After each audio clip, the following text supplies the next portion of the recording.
Good morning, St. Francis. Good morning, people of God. It is Monday, the 10th day of February, 2025, Monday of the 5th week of the year, the 5th week in Ordinary Time.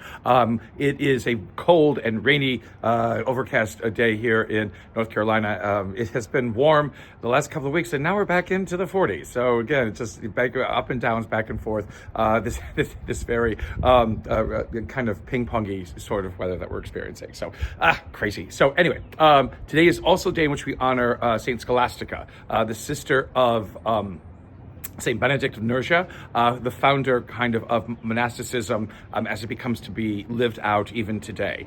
She, as his sister, founds monasticism for women. Benedict does it for men, and together they begin this whole experience of prayer and work to be able to honor God and to grow more in understanding of who God is for us and how to live a life that God asks us to live. The wonderful thing about Benedictine spirituality was that it was built a large part on hospitality, a large part on care, not only for the people who not only for the monks and nuns themselves, but also for all the people who might be in the surrounding areas in the towns, and care for them and supplying their needs. Again, a sort of a relationship began between the two entities of kind of supplying foodstuffs and things like that from the gardens where where crops would grow and things like that within the convents and the monasteries, and then be able to help support people in the towns and villages around the monasteries and convents themselves. So remember Benedictine spirituality today. Remember all Benedictine sisters today, and honoring Saint Scholastica, their kind of principal foundress of that branch of monasticism. Today's readings, the first reading, we move finally away from Hebrews. We have finished Hebrews.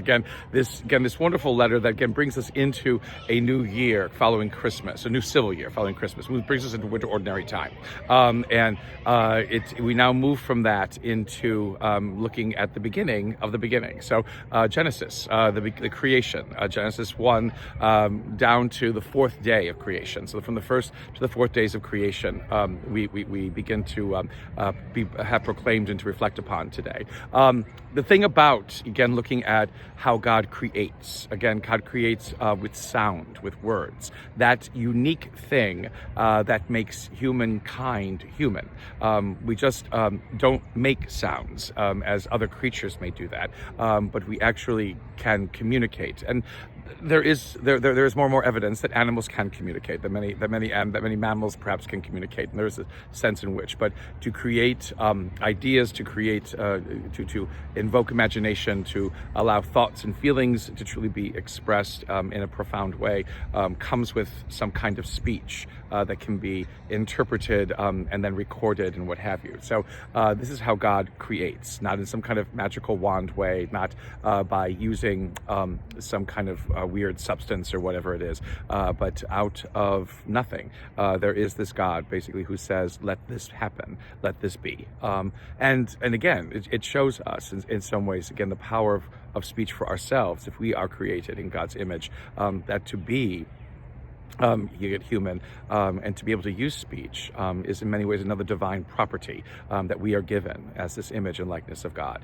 We don't have to go far to recognize our own divinity, because it's in many ways that we are who we are as human beings, that divinity can shine forth and must shine forth. Again, speech can be used in all kinds of horrible, awful ways, but again, to do it as God does, it only brings life. It creates and makes things good.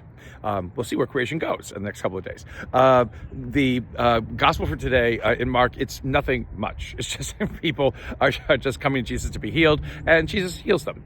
So again, this great generosity, this great extravagant kindness, the graciousness of Jesus. Again, evidenced by Jesus is not holding back. What is his job now? It's basically to proclaim this kingdom of God, this reign of God among us, and it demonstrates itself in many ways by how Jesus corrects fix what has fallen apart, how Jesus builds back, that which has been destroyed, to bring people life back into their own lives, who have lost it by some way or form or shape or whatever. That this is a God who creates a newness out of what is, and allows people to recognize again their sacredness, their holiness, their wonder, and their beauty. Blessed day, St. Francis and people of God, and may the Lord give you his peace.